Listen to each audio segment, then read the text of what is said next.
guys. Welcome to In the House Media House Call. I am your host, Michelle Nelson, and today we're making a house call with the lovely and beautiful Miss Rita Daniels. She's an icon herself, and just to let you know that Miss Rita Daniels is one of the many great grandnieces of the iconic, legendary woman herself, Harriet Tubman. And Harriet, during her time here with us, she basically placed her life on the line for so many people. And I'm just grateful to be in, your presence, Rita. And I just want, the people to hear from you and, just to get your feedback on how, your family is trying to keep this memory alive of your aunt. Well, all I can say is that the legacy of Harriet Tubman is very important to me and my family, as well as cousins and so forth. And so, what we have embarked on was the Harriet Tubman Learning Center um, in her honor because she died illiterate. And so, I went back to school to get my master's degree in education so I could spearhead that project. So we have many people who are interested in being a part of the Harriet Tubman Learning Center, many relatives who have engineering degrees and uh, master's degree in law and so forth. And so they want to bring all of our information to the Learning Center as well. So that is one of the things that's important to us. Right. And we offer STEM and robotics. So this builds up a lot of self-esteem of young, underserved children who have not, who actually have been failing in school or just have no interest whatsoever. So we kind of raise their expectations Yes. by putting a robot kit in front of them and having them build it. Right. They feel they've accomplished a lot once they do that. So, yeah. Giving them that opportunity. So I know with the robotics, that's a part of the STEM program, correct? Yes, it is. Okay. And I know it's funny because the discussions that we've had, especially through this pandemic, we know that talking about the children, and sad to say, a lot of our children that are not as privileged as others, That's growing true. up and not having the means to get the proper education or the tools necessary for them to succeed. I know, the HTLC, that was something that, was implemented to kind of assist in that area and just be like a safe ground for these children or the less fortunate period. And Exactly. during this pandemic, how did that affect HTLC? That was one of the worst things for us because we've gone through a lot trying to keep it up and running and everything. So we did have a place at one particular time where we did not have to pay rent or anything like that. So it was a building where our students could come and learn. They built robots. They had all kinds of field trips that we would go to. And that was all based on donations and sponsors, uh, so many things that we received. But when the person that worked for the company that allowed us to have that free space, he was let go. So within 24 hours, we had to move out of that space. So what I did was I took everyone to my home. Oh, wow. It's a nice size, so it's, I mean, decent. So I could put at least 10, 15 students in and not feel cramped. Wow. So, but we did have to pick them up and bring them here, and it was a lot. We also fed them. But what happened was when we were had to leave, uh, it was okay. Now what? So we did come up with that plan, and it came to my home. But after that, it came to then here comes COVID. COVID, basically, we had to follow CDC rules, and that meant they needed to stay home and 6 feet away from each other and so forth. And so Right. everyone's more comfortable in their home at that point. So that is pretty much what Right. we ended up having to do. And so we lost, uh, because we weren't doing a lot, and it's been 5 months. Actually, my mother died in March. It was not of COVID, and she was the spearheader of the Learning Center, and she was my co-founder. And so now we're trying to figure out what's next. What do we do? I have students calling, Miss Daniels, what are you going to do? I'm ready to get out of the house. So, right now we're looking for a building to have our classes. We haven't given up. We're just waiting for people to write that check Right. so that we Right. could, so that we could get back on track. Exactly. I have robot kits sitting right in my living room, in my dining room, in the hall, um, brochures and things that I need to pin up on the walls for even some of the youth entrepreneurship classes that we have offered. So, yeah. Well, on behalf of In the House Media, of course, we want to, extend our condolences to you and the entire family, with you sharing that you lost your mom back in March, sincerest condolences go out to you. We do know how that feels, losing a loved one. Hmm. It's never easy. And if I don't recall incorrectly, March, isn't that something like a day March, with the same yes, person that Harriet? March 10th, 1913, Harriet Tubman passed away. Wow. And so, past few years, we've been having the uh, Harriet Tubman Day. We celebrated that. We Right. would gather people and just celebrate some of the things that she did, singing spirituals and gospels and telling stories and so forth. And my mom also passed away in March, March, which was the right. 29th of March of this year. Um, as much as, you know, it, it's kind of hard talking about it because she didn't die of COVID or anything Right. like that. But we're going to also celebrate her life as Right. well because, 87 years, right? yeah, she was 87. Um, yeah, 87. Well, she did live a full life. And, like I told you, I did my homework and, I truly enjoyed her interview as well when you guys were at the museum and she shared so many intricate moments of what she remembered with Harriet and her calling and how, you know, it was so intertwined with faith and the calling with the Lord and how the family decided to continue on with that legacy by implementing HTLC so that they could help the less fortunate. They weren't here to free slaves, however, get out of that slave mentality where you're just going from here to jail opposed to Hmm. moving on with something substantial and making something of yourself. And I feel that's what's really needed in our communities. And at this Yeah. time, we definitely need to pour back into each other, which is something that we all, have to get a better grasp on. And, it's just sad to see that, such a great program as the HTLC is going under because we don't have that proper funding. So, my viewers out here, you have a checkbook, you're able to please, reach out to, Miss Daniels and see what it is that you can do to help a great cause because our children needs this. Not only the children, though she helps a lot of people. It's not just for children. It's It's open to everyone it, for it's the for the people. community, and it does.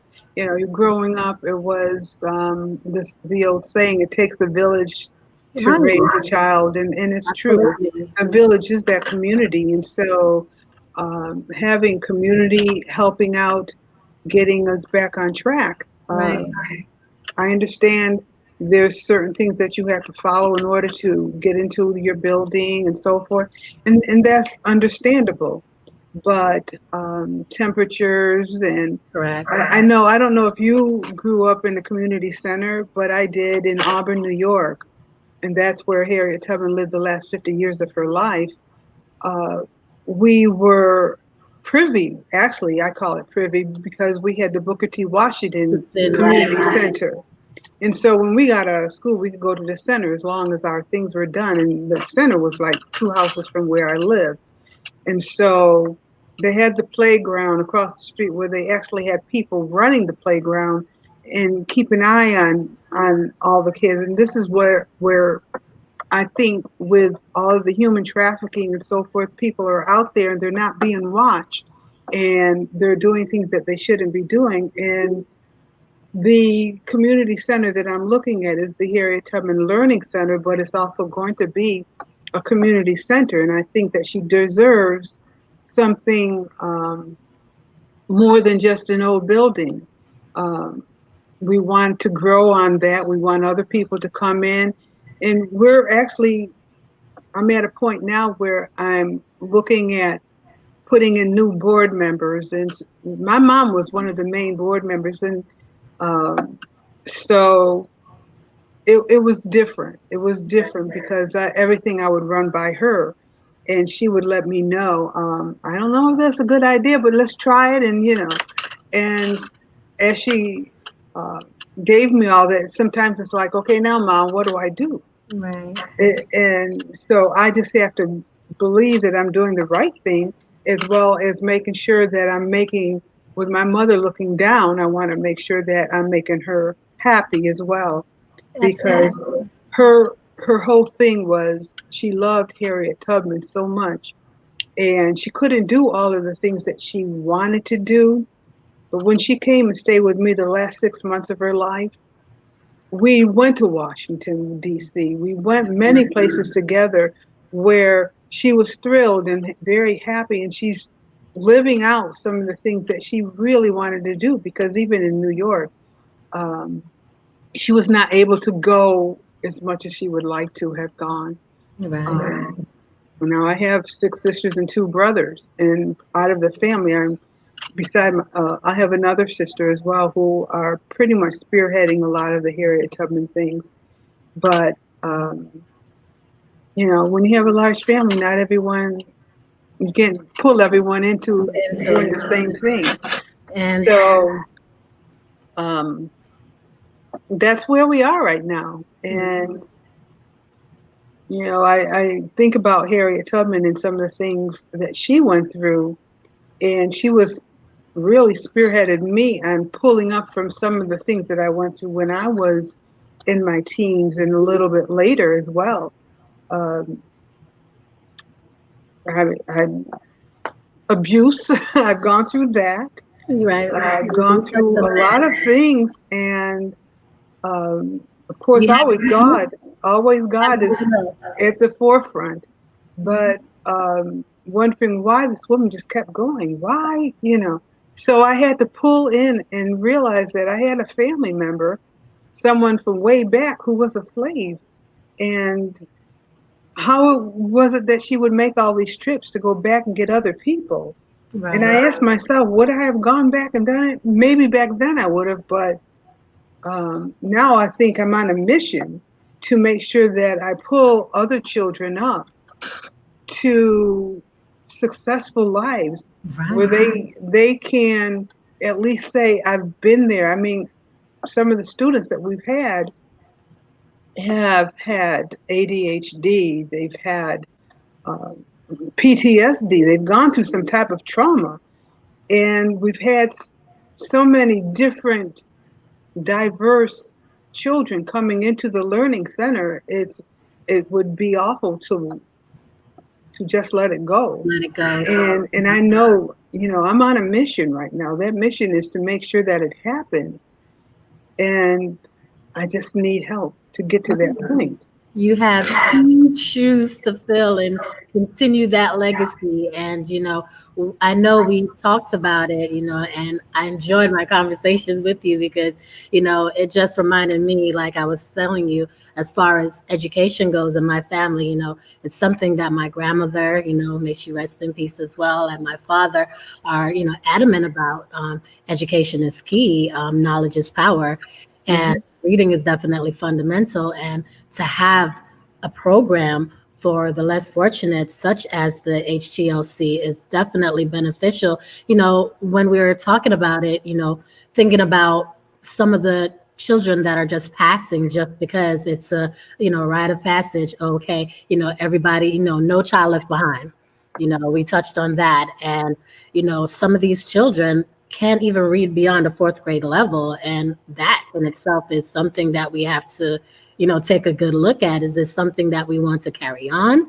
And I think someone has to care enough to understand that education is so fundamental. It's very important. When my grandson was 3 years old, I taught him how to read. It took him not long because my strategy was not to make it boring and made it a game.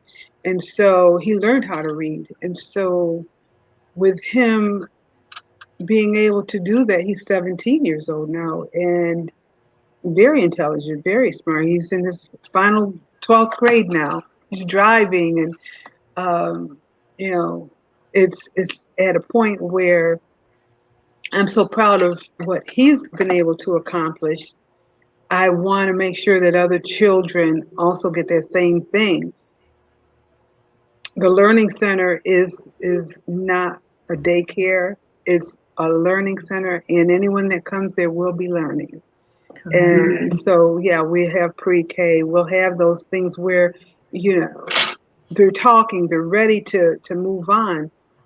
I don't want to see children failing because their parents have to go to work and they come home tired and they can't take that time out for their child and make sure they learn how to read. That's one of the most important things because if they're able to read, they can do the math, they can do the science, they can do all of those things because it takes intelligence from the standpoint of knowing how to read.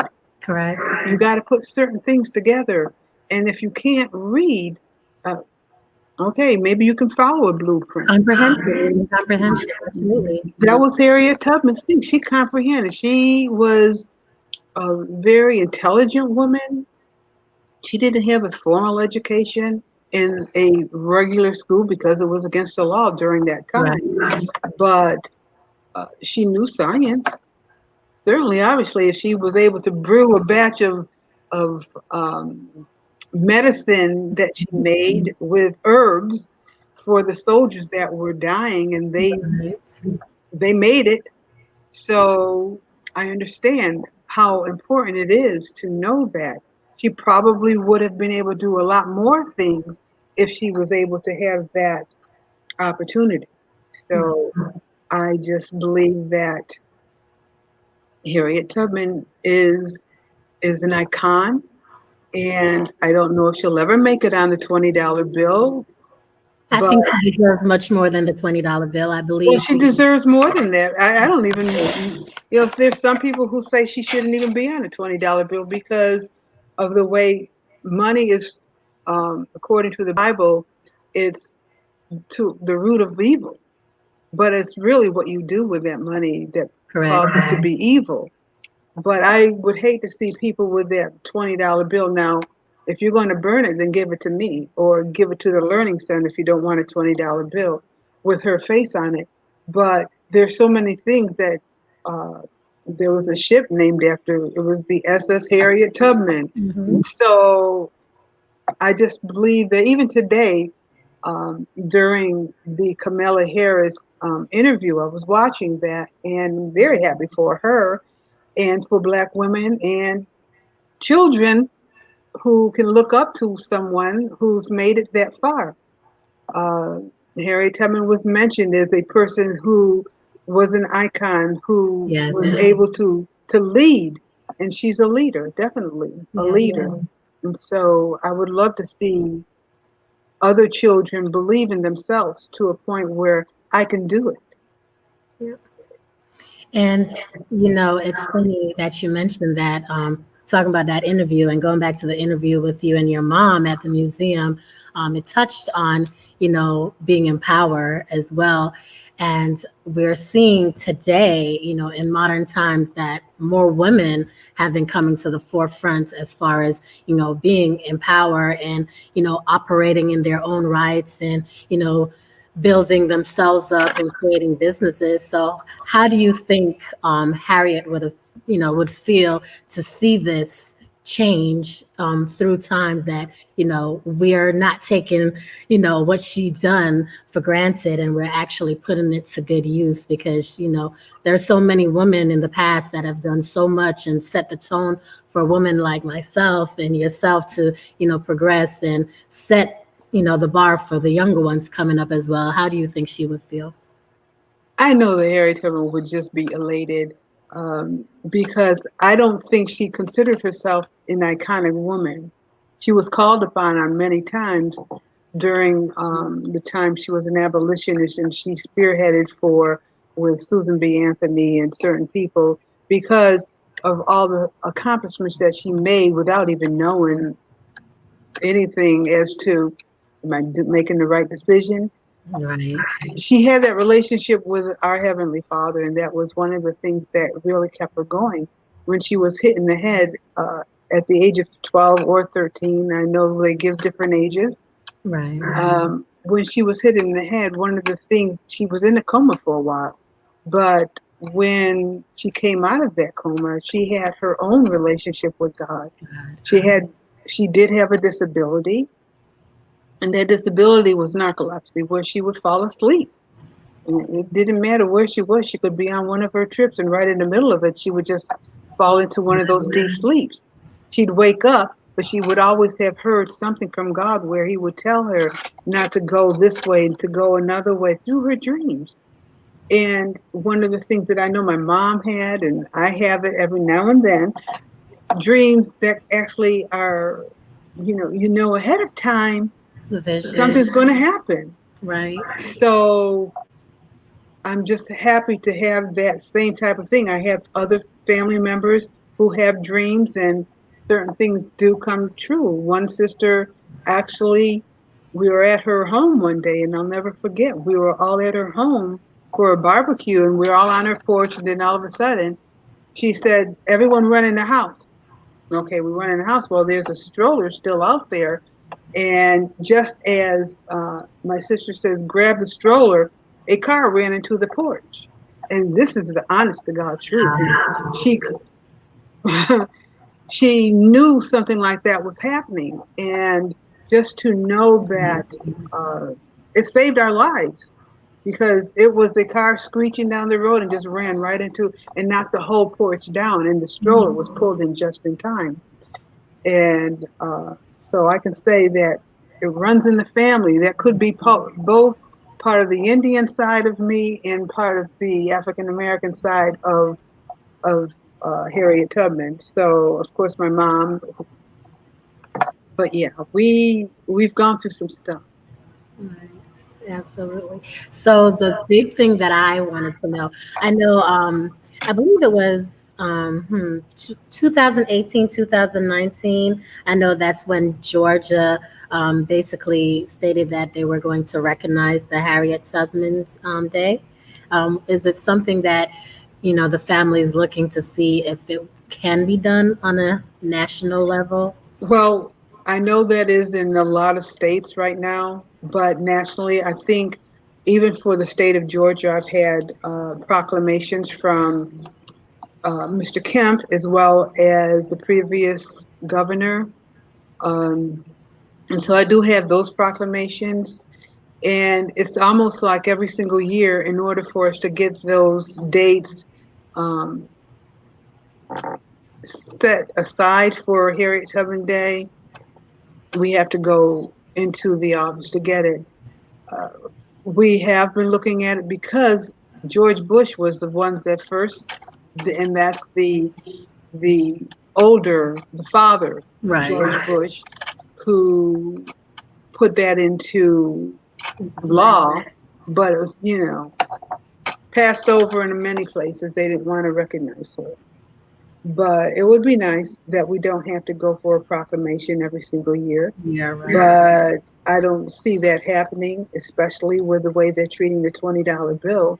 Right. That's not happening either. And according to Mnuchin, it's going to be 2026, Mm. which, he's already made a point of saying, oh, and definitely we're out of the office. Well, I'm not going to say all the things that I would like to say. I'm going to reserve that, just like my Aunt Pauline did, when she had an interview. Um, she didn't say that either. So yeah. Okay. So, we know that the responsibility that you feel that you should carry on is basically just giving back. And I see that, I admire you and I admire your strength. It touches me because we share some of the same values and we've experienced some of the same things, and just even touching back on the whole abuse situation. There's so many women, and I was speaking to another good friend of mine. She's also on Facebook, and she's starting a group to discuss that about women that actually went through abuse. Whether it was verbal, physical, mental.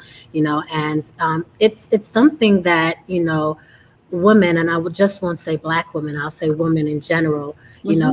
have kind of like brushed under the rug over the years, and just tried to be strong about it. And some, unfortunately, don't know how to deal with it, and it's sadly turned to other things to kind of like cope with that. And I just wanted to hear from you. How did you cope? I know faith was part of it, but how did you cope with all of that? Okay, so a lot of people, they don't know my story, and I'm trying to put it in a book called "Playing Dead to Get Ahead," and that was the life that Harriet Tubman lived, where she would hide in order for her to get ahead. So um, there's certain things that she would do in order to move forward.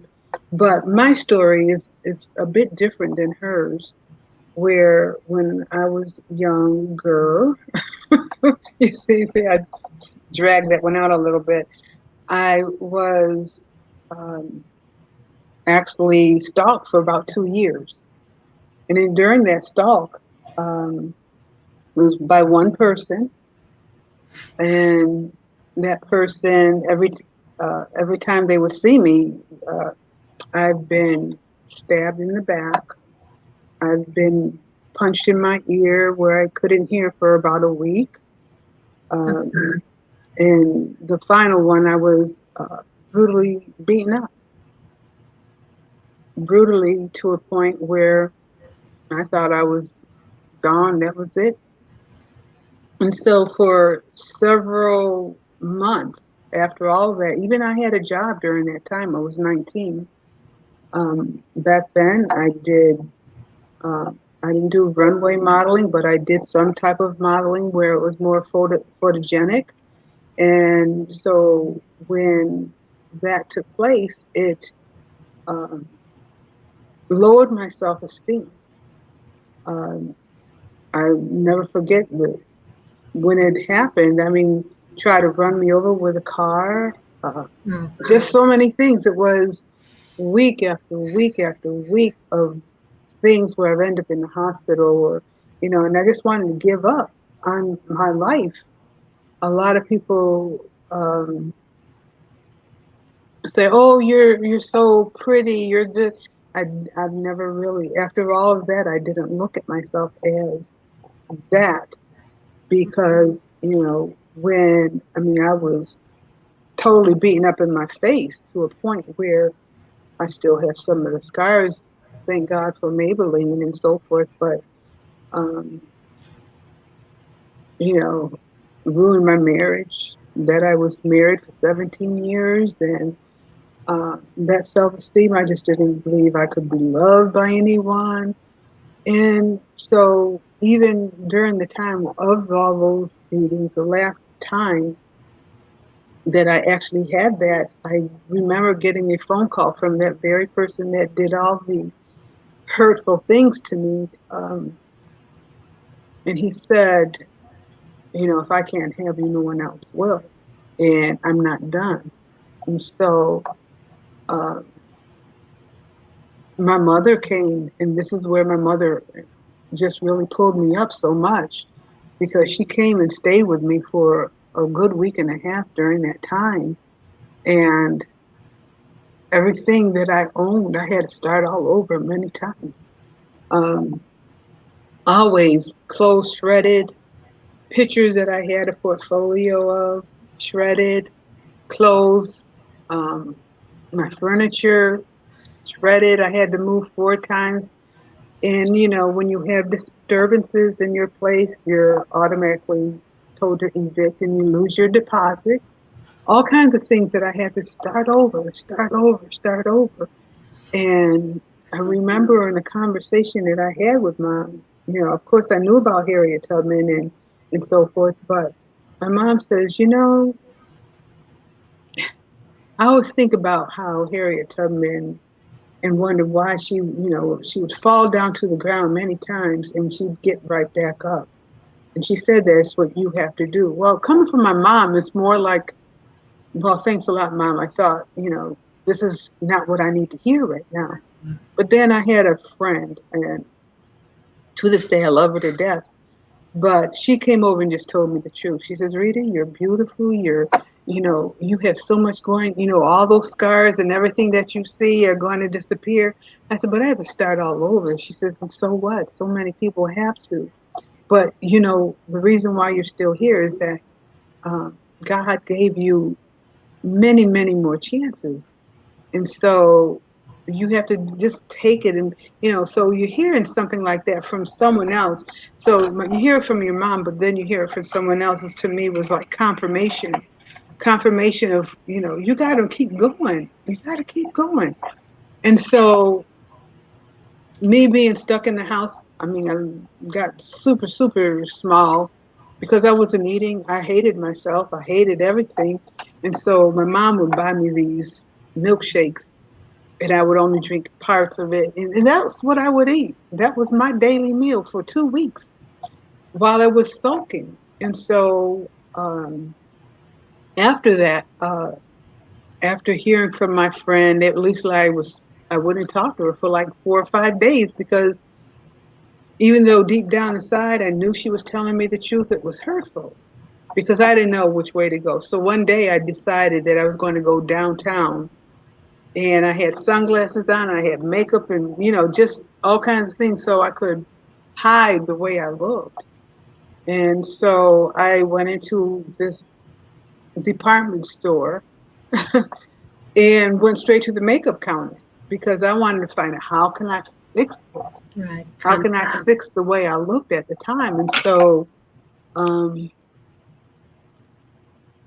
happened to be a black makeup artist, a guy who was only there for like 2 weeks to do makeups using um, I don't even remember the makeup. It was pink with uh, Flora Roberts or some. I think it was Flora Roberts makeup.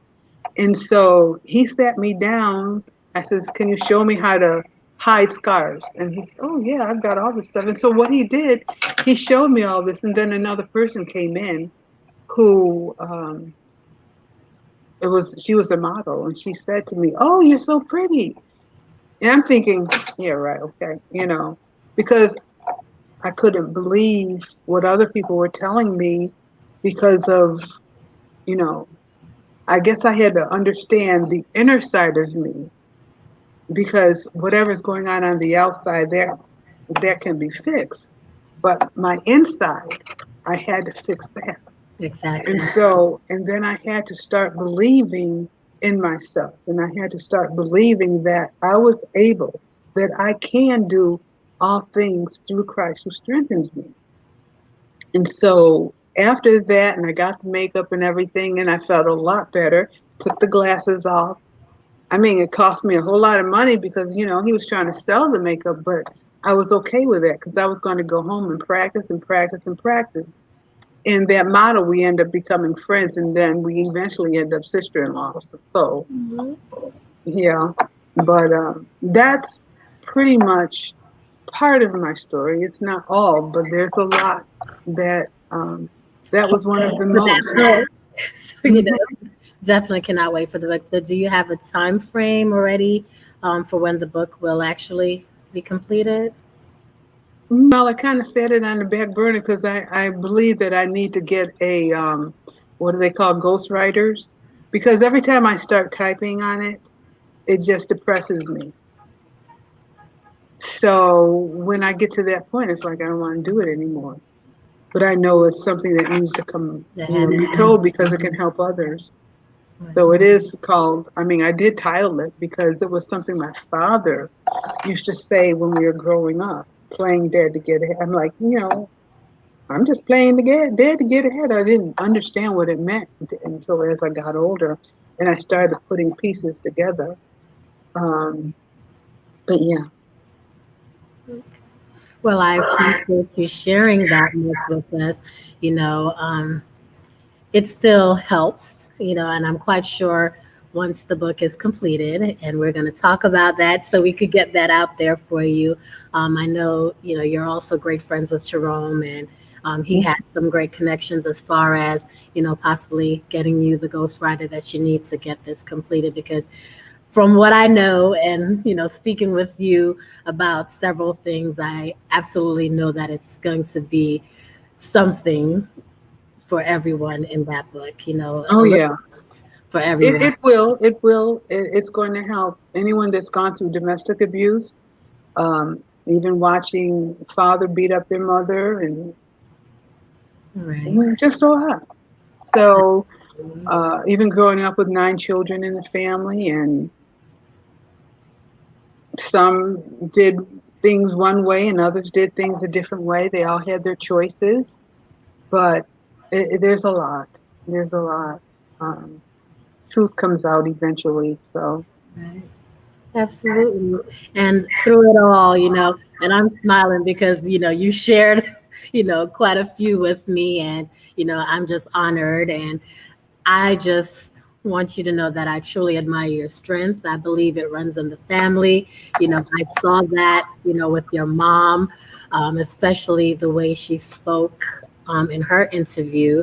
And just hearing her talk about the things growing up and the stories she heard about Harriet and the stories that we hear about Harriet, it all just aligns together and it shows that yes, through the generations it did pass on like, the strength, from oh one to yeah, another. And, you are showing that strength now. And I just want to thank you. commend you and let you know that, your work is not in vain. If there's anything I can personally do, I'm definitely going to do it.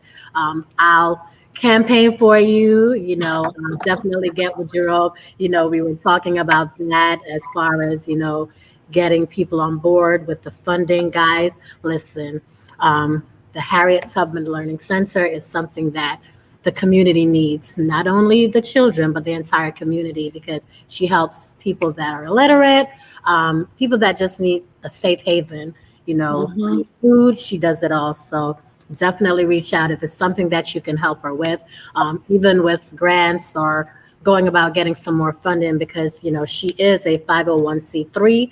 So start writing those checks. Contact myself or Jerome. You have my inbox. You have Yes. House Media, at gmail.com.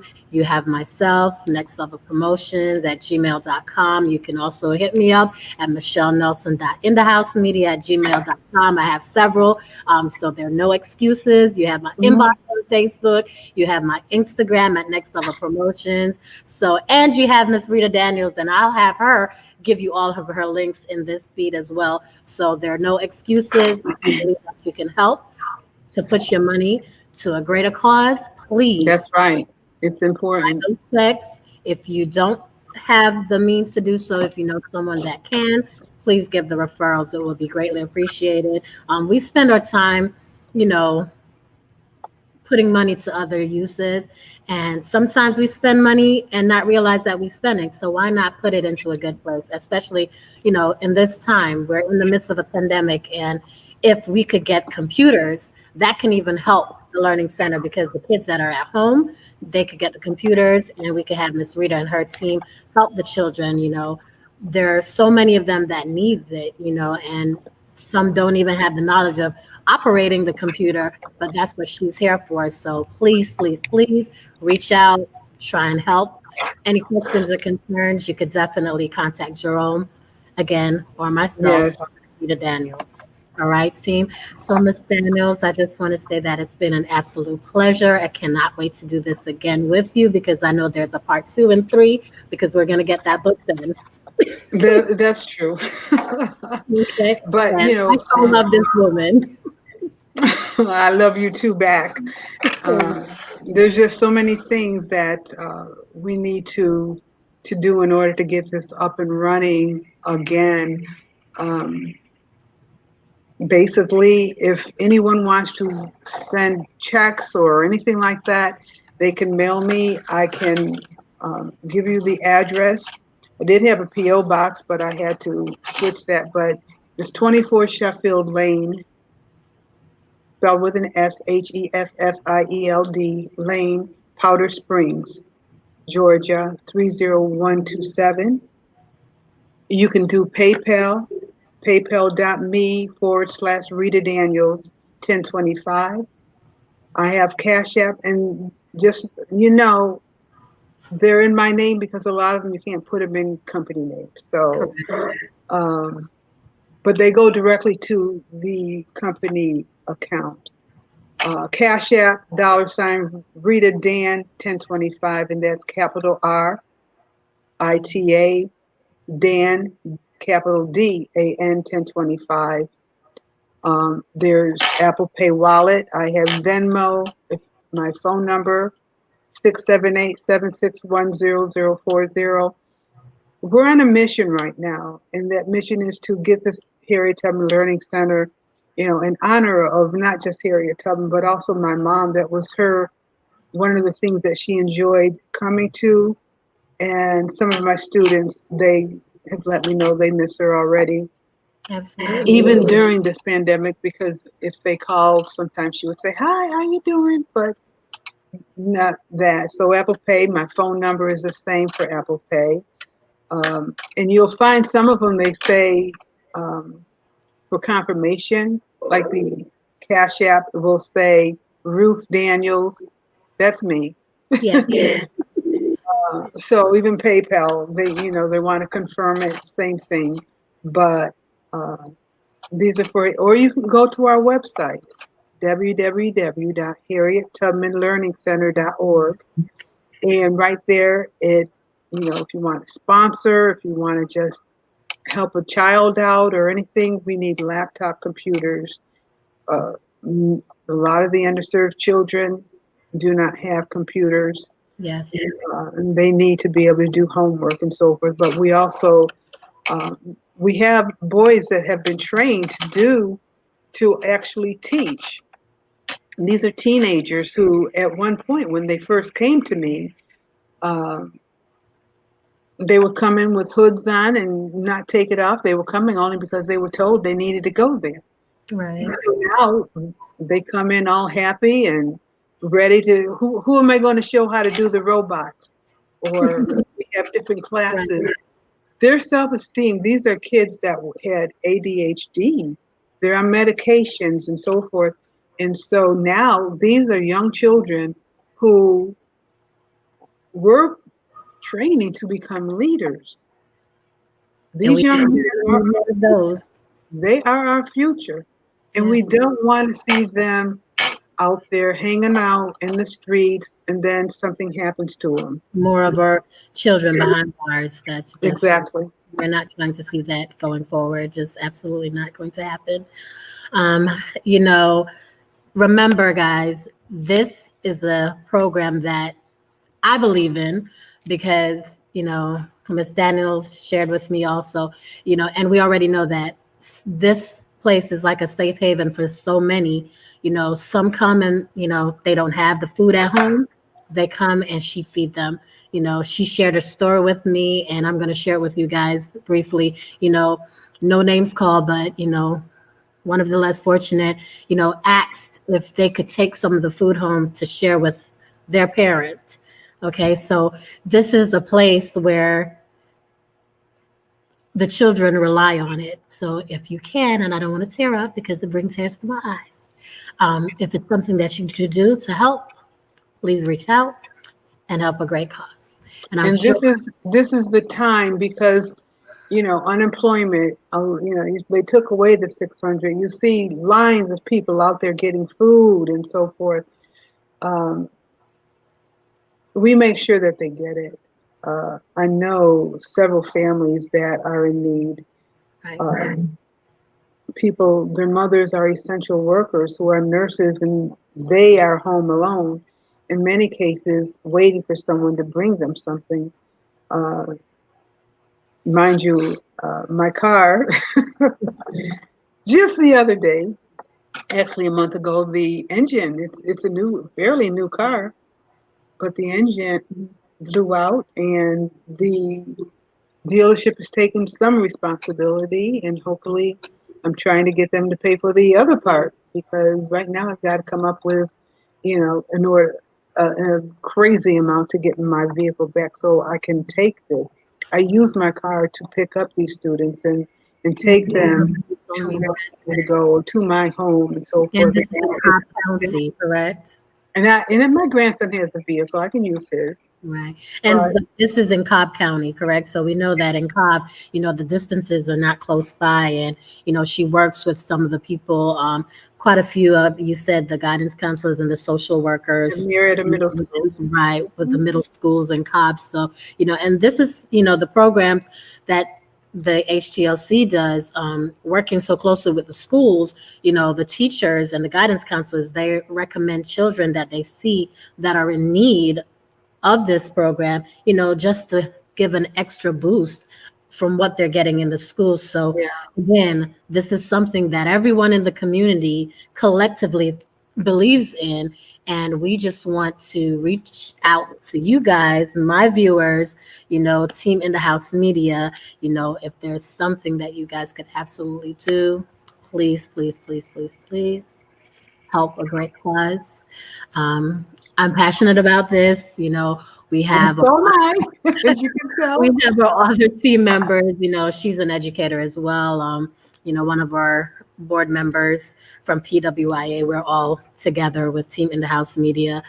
She's an educator as well. That is Felicia Simone and her husband. So I know that the ties that bind is very strong here because we Mhm. believe in education. It's something that we are adamant about. So, I'm quite sure we're going to put our heads together collectively to see what we could do as a whole to, keep this alive, especially, it is something from one of the most iconic persons of our time, and we're not going to let her down. She didn't let us down, so we're not going to let her down either. So get on it. And one other thing, if anyone is interested in donating um, anything over a certain amount, I am making pictures, and I want to bring this because this is a picture that was painted of Harriet Tubman, not the one that you see over there. But here's another one. I'm standing up. This, I don't know if you can see this, Oh, yes. but Beautiful. this was hand painted and dedicated to me when I went to Athens, Georgia, by Yvonne Studeman. And we have pictures of this made in 8 by 10s. And Wow. so we want to be able to offer those as a gift. But a lot of people have already asked for copies of that. Um, I was surprised when I got that picture as well. It brought tears to my eyes because I was doing another presentation, and I know she had, prior to that, she asked me for a picture, but I didn't know what she was using it for. I knew she was a painter, but I didn't expect it. But sure enough, she went, and this is my Harriet Tubman room that I'm sitting in right now. It's all Harriet Tubman pictures and Yeah, collect. collectibles and pictures of when she was younger, and that's just some of the things I enjoy doing because she's family. I Okay. can't wait for all of this to be over because I'm going to be like, Rita, I'm coming over. And I'll say, come on. Yes, I'm so ready, and of course, like I said, guys, Miss Daniels, to know her is to love her. Absolute humble person. Um, Speaking to her on yesterday, you know, we talked and it just felt so natural. Great conversational piece, and you know, it flowed. And again, I'm just honored and thank you for everything, your time, all that you've done, you know, sharing so many intricate things with me as well as the viewers today. And we can't wait to hear more. So we're going to push, push, push with Yes. the book. I'm going to stay on top of you with it as well. So, I know some people have asked, and this is a couple years ago, and then even recently, it's like I've got some going. It's hard. It's a hard book to write. yeah, I know. I know, trust me, I get it. There's so many things that, you know, we could even, you know, prolong about on this interview, but, you know, we'll save it for part two and go from there. But again, guys, Yes. I appreciate you guys stepping in and taking the opportunity to learn a little bit more about Miss Daniels and, of course, her iconic aunt, the wonderful and the legend herself, Harriet Tubman. And there's so much more that, you know, we will hear about in this upcoming book, and we're going to push and get her ghostwriter. Um, you know, of course, we all have our stumbling blocks, but together we shall overcome. So we're going to Amen. pull together because that's what this is all about. We're going to pour back into each other. It's not just about pouring back into each other businesses. It's about pouring back into each other as a whole because together we're stronger. You know, you could help someone not only monetarily, but you could help someone emotionally, you know, and that's what we're here for. We're strength in numbers, okay? So let's pull it together and work as a team so that we can rise together. You know, it's all about going to the next level. I believe in that. That's why I always say next level. That's right. You can only go up, right? Absolutely. Yep. And you know you can only go up because you always, when you hit rock bottom, there's no other way but up. That's Okay. right. So That's that's right. why I believe in next level everything. But thank you guys again for stopping in to In the House Media House Call. And it was a pleasure with the lovely Miss Rita Daniels. Until next time, guys, thank you again and have a great evening, everyone. Thank you for having me as well. Absolutely, anytime. Thank you.